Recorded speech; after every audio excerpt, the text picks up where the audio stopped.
Hello everyone, welcome back to another video. You are watching my YouTube channel study with Kartik. तो हम बात कर रहे हैं हमारी कमीशन एंड कमेटीज़ की इन डिटेल। इससे पहले एक वीडियो बन चुकी है, किसी ने वो नहीं देखी होगी उस वीडियो को देख लेना। और मेरी प्लेलिस्ट में जाके आप लोगों को बहुत अच्छी अच्छी वीडियोज़ मिल जाएगी कमीशन एंड कमेटीज़ की, जिसमें मैंने अपने हैंड रिटन रूट से भी आप लोगों को पढ़ाया है। आज की वीडियो में मैं आप लोगों को एक बुक की सहायता से पढ़ाऊँगा, बट मेनली मैं आपको मेन पॉइंट बताऊँगा कि इसमें बहुत ज़्यादा दिया हुआ है और इतना ज़्यादा आप लोगों को याद रखने की ज़रूरत नहीं है। तो आप लोगों ने ये कुछ चीज़ें हैं जो मैं आप लोगों को इस वीडियो में बताऊंगा, वही चीज़ें याद रखनी है। उनके एक शॉर्ट नोट्स भी बना लेने हैं साथ में। और जो मेरी दूसरी वाली वीडियो हैंड रिटन नोट्स की, वो भी देख लेना क्योंकि उससे आप लोगों को काफ़ी मदद मिलने वाली है। और आपको जो पीडीएफ वगैरह है वो टेलीग्राम चैनल पे मिल जाती है। लिंक मैं डिस्क्रिप्शन में दे दूँगा टेलीग्राम का, तो आप वहाँ से चेकआउट ज़रूर कर सकते हो। और वीडियो को लाइक कर दीजिएगा, चैनल को सब्सक्राइब कर दीजिएगा जो पहली बार आया है। तो चलिए चलते हैं हम।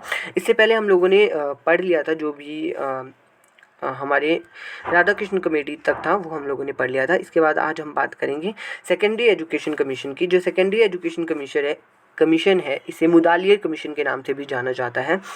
1952-53 में जो है ये आया था और इसे सेकेंडरी एजुकेशन कमीशन भी कहते हैं, जैसे यहाँ पे लिखा गया है।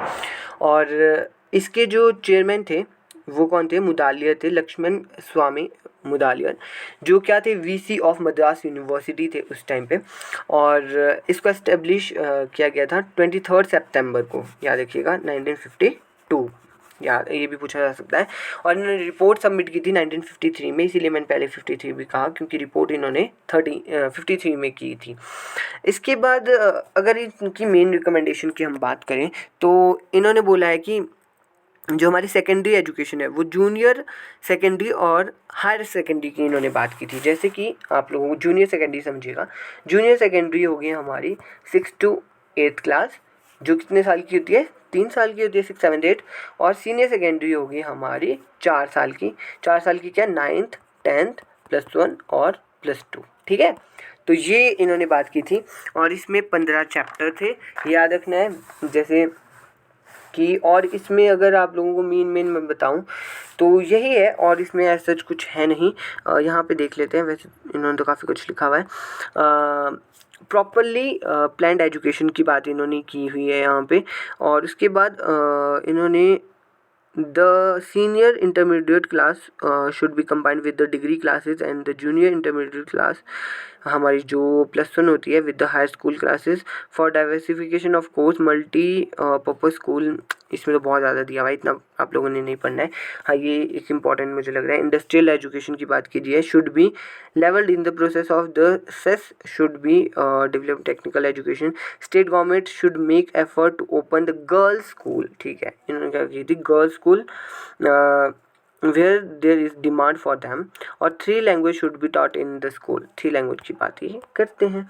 आप लोगों ने एक और चीज़ यहाँ पे याद रखनी है कि जो अडल्ट एजुकेशन है, अडल्ट एजुकेशन किससे रिलेटेड है? कई बार क्वेश्चन पूछे जाते हैं, सॉरी माफ़ कीजिएगा, गलत हो गया। अडल्ट एजुकेशन किससे रिलेटेड है? सोशल एजुकेशन से रिलेटेड है, सोशल एजुकेशन से रिलेटेड है। ये पूछा जाता है कि किससे रिलेटेड है? सोशल एजुकेशन आप लोगों ने याद रख लेना है। और मेन चीज़ तो यही थी आप लोगों की। यहाँ से अब चलते हैं हम आगे।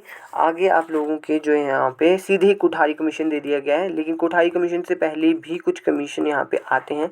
कोठारी कमीशन बहुत ज़रूरी है, आई नो, बट उससे पहले कुछ कमीशन है जो इनकी बात यहाँ पे बिल्कुल भी नहीं की गई है, आई डोंट नो क्यों। तो कर लेते हैं हम बात। तो वो है हमारा national council for women education. National council for women education, ये आप लोगों ने याद रखना है, ये बहुत ज़्यादा ज़रूरी है। इसकी जो आप लोग चेयरमैन कह सकते हो, ये चेयरमैन आपके कौन थे? दुर्गाबाई देशमुख थे, दुर्गाबाई देशमुख। ये लिख लेना अपने नोट्स में अगर आप लोगों ने नहीं लिखा है। इसे दुर्गाबाई देशमुख कमेटी भी कहते हैं। और पुणे में एक मीटिंग हुई थी जिसमें इन्होंने प्लान किया था इस कमीशन को। और फिर क्या हुआ? 1958 में जो है ये बन गई थी। और पुणे मीटिंग हुई थी 1957 में। तो इसको गवर्नमेंट ऑफ इंडिया के द्वारा बनाया गया था। ऑब्जेक्टिव क्या थे, ऑब्जेक्टिव सुन लीजिए। प्रॉब्लम जो हमारे इस कमीशन ने क्या एग्जामिन करना था, वेस्टेज हो रही थी जो गर्ल्स एजुकेशन में उनको, कि क्या क्या प्रॉब्लम्स वहाँ पे देखी जा रही थी। रिकमेंडेशन देनी थी इन्होंने वुमेन एजुकेशन पे, ठीक है, तो गर्ल्स एजुकेशन पे देनी थी। इन्होंने रिकमेंडेशन दी कि इक्वालिटी मिलनी चाहिए एजुकेशन में बॉयज़ एंड गर्ल्स को, और डेवलपमेंट होनी चाहिए ऑल एस्पेक्ट में गर्ल्स की। और इन्होंने बात की थी कि state establish state council for the education of girls and women, और UGC set apart fund for 1 crore for giving grant to the girls education. तो गर्ल्स एजुकेशन की मेनली इन्होंने बात की थी। इन्होंने बोला था कि जिस स्कूल में हाँ, इन्होंने एक स्कीम को लॉन्च करने की बात करी थी कि हम क्या करेंगे, ऐसे प्राइजेस देंगे स्कूलों को जिस स्कूलों में गर्ल्स की एनरोलमेंट ज़्यादा होगी, उन स्कूलों को हम क्या करेंगे, अलग अलग लेवल पे प्राइजेस देंगे। फिर इन्होंने बोला कि भाई हमने ये देखा है कि को एड स्कूल, जो को एजुकेशनल आप लोगों के इंस्टीट्यूशंस होते हैं, वो होनी चाहिए जहाँ पे बॉयज़ एंड गर्ल्स की सेम रेशो होनी चाहिए, और कोई भी हमारी पार्शलिटी नहीं होनी चाहिए, और फ्री एजुकेशन जो है गर्ल्स के लिए होनी चाहिए। इसके बाद क्या हुआ कि 1962, ध्यान से सुनते रहिए और लिखते भी रहिएगा, थोड़ी जो मेन चीज़ें लिखते रहिएगा। और 1962 में क्या हुआ कि हंसा मेहता कमेटी आई। क्या आई? हंसा मेहता कमेटी। हंसा मेहता कमेटी आई। इसको किसने अपॉइंट किया था? इसको अपॉइंट किया था national council of women education ने, और इसकी चेयरमैन कौन थी? जैसे नाम से लग रहा होगा, हंसा मेहता जी जो है इसकी चेयरमैन थी। और इन्होंने क्या किया था, जैसे पीछे वाले में उन्होंने बोला था कि कोएड स्कूल होने चाहिए, लड़कियों के लिए इसमें समान अपॉर्चुनिटी होनी चाहिए, बट इसमें इन्होंने क्या रिकमेंडेशन दी? Syllabus related. इन्होंने बोला कि भाई जो हमारी गर्ल्स हैं उनके साथ कोई भी डिस्क्रिमिनेशन नहीं होना चाहिए सिलेबस को लेके भी, क्योंकि बहुत सारी जगह ऐसा देखा गया था कि सिर्फ लड़कियों को होम साइंस ही पढ़ाई जा रही थी। तो होम साइंस लड़कियों के लिए कंपलसरी नहीं होनी चाहिए, और जो एजुकेशन है गर्ल्स की वो उनके इंटरेस्ट के अकॉर्डिंग होनी चाहिए, और जो एजुकेशन सिस्टम है वो जेंडर बेस्ड नहीं होना चाहिए, सभी के लिए इक्वल होना चाहिए। ठीक है, इसके बाद आता है हमारा सबसे मोस्ट इम्पॉर्टेंट, हमारा कोठारी कमीशन। क्योंकि कोठारी कमीशन से बहुत सारे क्वेश्चन पूछे जाते हैं। अभी तो आप लोग बीएड प्रेपरेशन कर रहे हो, जब आप बीएड में आओगे तो हर सेमेस्टर में आपको कोठारी कमीशन देखने को मिलेगा। तो चलिए पहली चीज़ पढ़ते हैं हम कि एजुकेशन, इसे द एजुकेशन कमीशन भी कहते हैं, और नेशनल एजुकेशन कमीशन भी कहते हैं, कोठारी कमीशन भी कहते हैं। 1964-66 जो है इसकी टाइम ड्यूरेशन है। दौलत सिंह कोठारी, जो डॉक्टर दौलत सिंह कोठारी जो है इसके चेयरमैन थे। अब ध्यानपूर्वक सुनिएगा कि इन्होंने, सबसे पहले बात करते हैं कि 14 जुलाई 1964 में दौलत सिंह कोठारी जी ने अपॉइंट की थी एक कमेटी की चेयरमैनशिप में अपॉइंट की गई थी। किस लिए? Standardisation of education in India की बात इन्होंने करनी थी। फिर क्या हुआ कि जो आप लोगों से पूछा जा सकता है कि दौलत सिंह कोठारी कौन थे? यूजीसी के उस टाइम के प्रेसिडेंट थे। ठीक है, फिर इन्होंने क्या किया कि 17 लोगों की एक कमेटी बनाई, 17 लोगों की कमेटी बनाई, जिसमें क्या थे? 6 फॉरेनर्स थे और 12 इंडियंस थे। ठीक है, उस कमेटी ने क्या करनी थी? रिकमेंडेशंस देनी थी, देखना था कि क्या क्या चल रहा है इंडिया में। ठीक है, और ये स्टार्ट कब हुआ था? इसने वर्किंग कब स्टार्ट की थी? 2 अक्टूबर 1964। 2 अक्टूबर आप गांधी जयंती से याद रख सकते हो। ठीक है, को इन्होंने जो है वर्क करना स्टार्ट कर दिया था। तो क्या किया इन्होंने? 12 टास्क फोर्सेस बनाई थी। इन्होंने 12 टास्क फोर्सेस बनाई, जिसमें 7 ग्रुप्स बनाए गए, और इन्होंने देश के अलग अलग जगहों पे जाके बहुत सारी चीज़ें जो है ऑब्जर्व की। इन्होंने देखा कि क्या क्या चीज़ें हो रही हैं और क्या क्या होना चाहिए। अब सीधे हम चलते हैं रिकमेंडेशंस पे। उससे पहले एक चीज़ और बता देता हूँ कि रिपोर्ट जो इन्होंने सबमिट की थी, उस रिपोर्ट का क्या नाम था? उस रिपोर्ट का नाम था एजुकेशन एंड नेशनल कमीशन। ठीक है, ये भी पूछा जा सकता है कि रिपोर्ट का क्या नाम था, तो ये आप लोगों को पता होना चाहिए, ये अपने नोट्स में लिख लीजिएगा। अब आते हैं हम रिकमेंडेशंस पे। वैसे देख लेते हैं इन्होंने क्या रिकमेंडेशंस लिखी हुई है। तो इन्होंने लिखा है कि directive principle under article 45 of the constitution seeking the free and compulsory education up to the age of 14। ठीक है, तो इन्होंने क्या बोला कि हमारी 14 साल तक की जो भी एजुकेशन है वो हमारी फ्री एंड कंपल्सरी होगी। वो कंपल्सरी है सभी बच्चे को कंप्लीट करना, और वो फ्री एजुकेशन होगी। The recommendation of common school system should include all the government school, all the local authority and common school की इन्होंने बात की थी. Education need to be about into closer relationship with the work of vocationalization at the secondary stage. Secondary stage में क्या होनी चाहिए? Vocationalization होनी चाहिए. ठीक है. और इसमें क्या है, जैसे क्राफ्ट वर्क सिखाए जाएँ बच्चों को, वर्क एक्सपीरियंस दिलाया जाए बच्चों को, इनकी इन्होंने बात की थी. तो 6 to 14 के लिए क्या हो गई? फ्री एंड कंपल्सरी एजुकेशन हो गई. 3 लैंग्वेज फॉर्मूला की बात, जो ऑफिशियली अगर आपसे कहीं भी पूछा जाता है कि 3 लैंग्वेज फॉर्मूला को इम्प्लीमेंट किसने किया था, तो वो कोठारी कमीशन ने किया था. 3 लैंग्वेज फॉर्मूला इससे पहले भी बोलते रहते थे कि 3 लैंग्वेज होनी चाहिए, 3 लैंग्वेज होनी चाहिए, बट जो मेन रिकमेंडेशन थी वो इसी की थी, 3 लैंग्वेज की. 3 लैंग्वेज क्या मतलब? फर्स्ट आपकी जो प्राइमरी एजुकेशन है वो होनी चाहिए हमारी, जो प्राइमरी एजुकेशन है वो मदर टंग में होनी चाहिए, और उसके बाद की जो एजुकेशन है वो हमारी जो है हिंदी और इंग्लिश में हो सकती है. 3 लैंग्वेज होनी चाहिए. उसके बाद मैथ्स और जो साइंस है, इससे पहले मैथ्स साइंस की ज़्यादा बात नहीं की जाती थी. मैथ्स और साइंस है वो इंटीग्रल पार्ट होना चाहिए, मेन पार्ट होना चाहिए एजुकेशन का. यह देखिए यहाँ पे 4th पॉइंट में है, science and maths should be an integral part of general education till the end of the school age. School age तक तो एटलीस्ट साइंस और मैथ्स सभी को पढ़ना चाहिए. तो उसके बाद हम बात करते हैं special emphasis should be place on the development of education for agriculture and industry. ठीक है, एग्रीकल्चर वगैरह भी बच्चों को पढ़ाना चाहिए. इसके बाद जो मेन रिकमेंडेशन आती है वो है 10+2+3. अगर आपसे कहीं पे भी सीधे पूछा जाता है कि 10+2+3 स्ट्रक्चर पैटर्न किसने दिया, तो वो कोठारी कमीशन ने दिया. इसमें क्या था? 10th तक की बात की गई थी. 2 से क्या है? +1 एंड +2 और 3 ईयर का कॉलेज कोर्स. ठीक है, ये इन्होंने बात की थी. इसके बाद आता है degree courses should be 3 year. जो हमारे कॉलेज के डिग्री कोर्सेज है वो 3 साल के होने चाहिए. जो एज है एडमिशन लेने की स्कूल में वो कितनी होनी चाहिए? 6 साल कंप्लीट होंगे तभी आपको स्कूल में एडमिशन मिलेगी. उसके बाद जाता है सेकेंडरी स्कूल ऑफ एजुकेशन में वोकेशनल की बात इन्होंने की थी.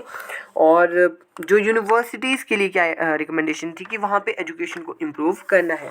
और अगर टीचर्स की बात करूँ कि टीचर्स के लिए क्या बोला था इन्होंने, टीचर्स के लिए इन्होंने बात की थी कि हमारे जो टीचर्स हैं उनको वो अपनी एकेडमिक फ्रीडम होगी उनको, कि वो पढ़ा भी सकते हैं, साथ साथ में PhD और रिसर्च भी कर सकते हैं. बस ये आप लोगों ने मेन याद रखना है. यहाँ देख लेते हैं और चीज़ें अगर हो यहाँ पे. हाँ, एक चीज़ और थी कि 6% इन्होंने क्या बोला था कि 6% जो नेशनल इनकम का है हमारा वो एजुकेशन पे खर्च होना चाहिए. सबसे ज़रूरी पॉइंट ये भी है एक 6% वाला. उसके बाद हम अगर बात करें based on education commission recommendation the non statutory national council for teacher education, ये ज़रूर से याद रख लीजिएगा, NCTE. मैंने आप लोगों से एक दिन पूछा भी था कि स्थापना कब हुई थी, 1973 में हुई थी. तो ये जो है इसी कमीशन की रिकमेंडेशन पे आया था, ये भी याद रखना है आप लोगों ने. वुमेन एजुकेशन की इन्होंने बात की थी. ठीक है, तो ये क्या होगी हमारी रिकमेंडेशन हो गई कोठारी कमीशन की. इसके बाद नेक्स्ट जो हमारा कमीशन आता है ये क्या आता है हमारा national policy on education. National policy on education 1968 में आई थी. इस टाइम पे जो PM थे वो इंदिरा गांधी जी थे. और ये फर्स्ट एजुकेशन पॉलिसी है, मतलब कोठारी कमीशन की ही इन्होंने बात कर रहे हैं ये, वैसे एक तरह से देखा जाए तो. इसमें जैसे कि मैंने आप लोगों को पहले ही बता दिया फ्री एंड कंपलसरी एजुकेशन होनी चाहिए. ठीक है, उसके बाद क्या होना चाहिए? 6% जो है नेशनल इनकम का जो है वो हमारा एजुकेशन पे खर्च होना चाहिए.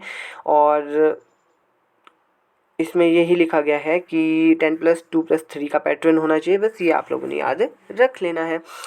यही कुछ रिकमेंडेशन है इसकी. उसके बाद हमारा आता है नेशनल पॉलिसी ऑन एजुकेशन 1986. और ये जो हमारी आप लोगों को ये याद रखना है कि जो 1968 वाली है वो फेल हो गई थी. फेल इन द सेंस कि हमारे को लैक ऑफ फंड हो गया था, इसीलिए हमारे को ज़रूरत पड़ी नेशनल पॉलिसी ऑन एजुकेशन 1986 की. ठीक है, क्योंकि जो हमारी 1968 वाली पॉलिसी थी उसमें प्लान ऑफ एक्शन नहीं था और लैक ऑफ फंड था, इसीलिए ये फेल हो गई और उसके बाद 1986 में आई। इस का जो रिपोर्ट का टाइटल क्या था, वो रिपोर्ट का टाइटल था challenge of education a policy perspective. तो इस टाइम पे जो है हमारी पीएम कौन थे, जब 68 वाली थी उस टाइम इंदिरा गांधी जी थे, और 86 के टाइम पे कौन थे, राजीव गांधी जी थे। तो इसकी अगर मेन रिकमेंडेशन की बात करूं तो मेन रिकमेंडेशन ये आती है कि इन्होंने ऑपरेशन ब्लैक बोर्ड की बात की थी, और नॉन फॉर्मल एजुकेशन की भी इन्होंने बात की थी। नॉन फॉर्मल एजुकेशन की बात याद रखिएगा, नॉन फॉर्मल एजुकेशन क्या होती है, कि डिस्टेंस एजुकेशन की बात की थी इन्होंने। डिस्टेंस एजुकेशन अगर पूछा जाएगा तो ये याद रख लेना। और हमारे 1986 में ही जेएनवी की स्थापना हुई थी, जवाहर नवोदय विद्यालय, ये भी पूछा जा सकता है, ठीक है। और उसके बाद अगर मैं कुछ पूछूं आप लोगों से, तो इग्नू की स्थापना कब हुई थी। इग्नू की फुल फॉर्म आप लोगों को पता होगी, Indira Gandhi national open university. इसकी स्थापना कब हुई थी, ये आप लोगों ने कमेंट सेक्शन में बताना है। उसके बाद डाइट की फुल फॉर्म बताइएगा, डाइट क्या होता है। चलो मैं ये बता देता हूँ, district institution of education and training, जहाँ से क्या होती है, हमारी जेबीटी होती है, ठीक है। और उसके बाद जो मैं बात कर रहा था ऑपरेशन ब्लैक बोर्ड की, ऑपरेशन ब्लैक बोर्ड हमारा आया था, ब्लैक बोर्ड है ना, ये हमारा आया था 1987 में। और ये क्यों आया था, provide minimum essential facility to all the primary schools में जो भी फैसिलिटीज़ प्रोवाइड करवाने के लिए ऑपरेशन ब्लैक बोर्ड जो है स्टार्ट किया गया था। इसमें ये देखो इग्नू की इन्होंने यहाँ पे बात की है। और इसके बाद देखते हैं इन्होंने और चीज़ें क्या लिखा है। स्पेशल स्कूल्स की इन्होंने बात की है, स्पेशल स्कूल्स होनी चाहिए। And effort will be made to develop the Indian Asian fund of knowledge, जैसे संस्कृत एंड क्लासिकल लैंग्वेजेस को फिर से क्या करना है, हमने डेवलप करना है। सेल्फ एम्प्लॉयमेंट की इन्होंने बात की यहाँ पे, साइंस एजुकेशन, मैथमेटिक्स एजुकेशन, है ना। और ये जैसे मैंने आप लोगों को डाइट पूछा, डाइट की बात इन्होंने यहाँ पे की है। उसके बाद CCE जो कॉन्टीन्यूस एंड कॉम्प्रिहेंसिव इवेल्युएशन की बात इन्होंने यहाँ पे की, अगर आप लोगों से पूछा जाए। और उसके बाद बस यही कुछ रिकमेंडेशंस थी। उसके बाद आती है हमारी नेशनल प्रोग्राम ऑफ एक्शन, ये आप लोगों ने याद रखना है। इससे पहले का थोड़ा सा मैं आप लोगों को बता देता हूँ। 1990 में एक कमेटी बनाई गई, 1990 में आचार्य रामामूर्ति कमेटी, रिव्यू कमेटी बनाई गई। उसने क्या करना था, जो हमारी 1986 वाली एजुकेशन पॉलिसी थी, उसको रिव्यू करना था, देखना था कि उसकी में क्या क्या ड्रॉबैक्स हैं, ठीक है। तो इन्होंने सिंपली अपनी रिपोर्ट सबमिट कर दी थी 1991 में, ठीक है। तो उसके बाद क्या हुआ कि 1991 जुलाई में एक और कमेटी बनाई गई, उसका नाम क्या था, जनार्दन रेड्डी कमेटी, याद रखना है, जनार्दन रेड्डी कमेटी। और इन्होंने क्या करना था, रिव्यू करना था जो रामामूर्ति कमेटी थी, उसने जो रिकमेंडेशंस दी थी उसको रिव्यू करने के लिए कौन सी कमेटी बनाई गई, जनार्दन रेड्डी कमेटी बनाई गई, ठीक है। ये आप लोगों ने याद रखना है, रेड्डी कमेटी किस में थी, ठीक है। और इन्होंने अपनी 1992 में जो है रिपोर्ट सबमिट कर दी थी। और फिर इसको क्या कहा गया, इसको कहा गया नेशनल पॉलिसी ऑफ एजुकेशन या नेशनल प्रोग्राम ऑफ एक्शन भी इसको कहा जाता है। और ये क्या है, रिवाइज्ड आपकी नेशनल पॉलिसी है जो हमारी 86 वाली थी, उसको रिवाइज़ किया गया था। अब यहाँ पे इन्होंने वैसे तो ऐसा कोई बात नहीं की थी, पर इन्होंने यही बोला था कि हमको नेशनल लिटरेसी मिशन को लिंक इन करना है हमारी पॉवर्टी प्रिवेंशन से। जो नेशनल लिटरेसी मिशन चलाया गया था उस टाइम पे, उसको लिंक करना है हमारा पॉवर्टी प्रिवेंशन से, और ओवरऑल लिटरेसी कैंपेन चलाने हैं, साक्षरता अभियान जो है चलाने हैं। यहाँ पे देखिए जनार्दन रेड्डी कमेटी बनाई गई थी, यहाँ पे लिखा गया है। और फिर क्या था, अगर देखें हम यहाँ पे यही लिखा गया है कि give the recommendation letter the under the leader of Janardhan Reddy committee central advisory board of education was set up. The board considered some modification in NEP। The report submit की गई थी फिर नेशनल जो प्रोग्राम ऑफ एक्शन है, और इसको the national policy of education भी कहते हैं। और ये ग्रेटर एम्फेसिस करता है transformation of the Indian education system की, कि काफ़ी मॉरल वैल्यूज़ भी हमको बच्चों में सिखानी है और ब्रिंग करनी है जो हमारे बच्चे हैं उनको हमने लाइफ की स्किल्स भी सिखाने हैं। ठीक है, ये हमारी हो गई और इसके बाद मेनली हमारे पास आता है कुछ कुछ स्कीम्स। उन स्कीम्स के बारे में ऊपर से सुन लीजिए। मिड डे मील स्कीम आती है। मिड डे मील के बारे में आप लोगों ने याद रखना है कि 15 अगस्त 1995 1995 को ये स्टार्ट की गई थी, है ना। और इसको जो है इसमें आप लोगों ने यही चीज़ें मेनली याद रखने वाली तो यही चीज़ें हैं आप लोगों की, और तो कोई चीज़ इसमें मुझे दिख नहीं रही है। अगर बात करें तो ये क्या था, नेशनल प्रोग्राम ऑफ न्यूट्रे ये छोड़ो। इसके बाद आता हमारा सर्व शिक्षा अभियान जो कि 2002 और 2001 में था। तो ये क्या था, यूनिवर्सलाइजेशन ऑफ एलिमेंट्री एजुकेशन, जो प्राइमरी एजुकेशन है, एलिमेंट्री एजुकेशन है, उसकी यूनिवर्सलाइजेशन के लिए बनाया गया था। अटल बिहारी वाजपेयी की जो है गवर्नमेंट थी उस टाइम पे, और डिस्ट्रिक्ट प्राइमरी एजुकेशन प्रोग्राम के तहत इसको बनाया गया था। मेन ये याद रखना है आप लोगों ने, इतना डिटेल में पढ़ने की कोई ज़रूरत नहीं है। बड़े भारत 2014 में था। सुगम पोर्टल अगर आप लोगों से पूछा जाए, मेन तो वैसे नहीं पूछा जाएगा, बट ये 2017 में बनाया गया था। ठीक है, ये इतना नहीं पूछा जाएगा। हाँ, ये पूछा जा सकता है कि नेशनल करिकुलम फ्रेमवर्क कब बनाया गया था। 2005 में बनाया गया था, यशपाल कमेटी की रिकमेंडेशन पे बनाया गया था। और अगर आगे पढ़े हम, राष्ट्रीय माध्यमिक शिक्षा अभियान 2009 में आया था। ये भी डेट आप याद रखिएगा और ना इम्पोर्टेंट नहीं है। रूसा आप लोगों से पूछा जा सकता है, 2013 में आया था। ये जो है कॉलेज के लिए आया था। ठीक है, कॉलेज एजुकेशन के लिए, जो हमारी हायर एजुकेशन है उसके लिए आया था। बस यही है मेन तो। हाँ, एनसीईआरटी कब आया था, ये फुल फॉर्म आप लोगों को एनसीईआरटी की पता होनी चाहिए, national council of educational research and training, NCERT. और 1 सितंबर 1961 को जो है ये एस्टेब्लिश हुआ था, ये मेन याद रख लेना। उसके बाद नेशनल लिटरेसी मिशन, ये 1988 है, इसकी डेट ये याद रख लेना। और ये तो मैंने आप लोगों को वैसे भी बता ही दिया। National council for teacher education 1995। ठीक है, इसके बाद ये इतना इम्पोर्टेंट नहीं है। तो ये कुछ इम्पोर्टेंट चीज़ें थी जो आप लोगों को पढ़ के जानी है, और डिटेल में देखना होगा तो मैंने अपने नोट से भी पिछले साल पढ़ाया है। कुछ और वीडियोस भी इससे रिलेटेड आएगी, क्वेश्चन की वीडियोस भी बहुत जल्दी आती रहेगी आप लोगों के लिए। सो चैनल को सब्सक्राइब ज़रूर कर लीजिएगा। Thank you so much.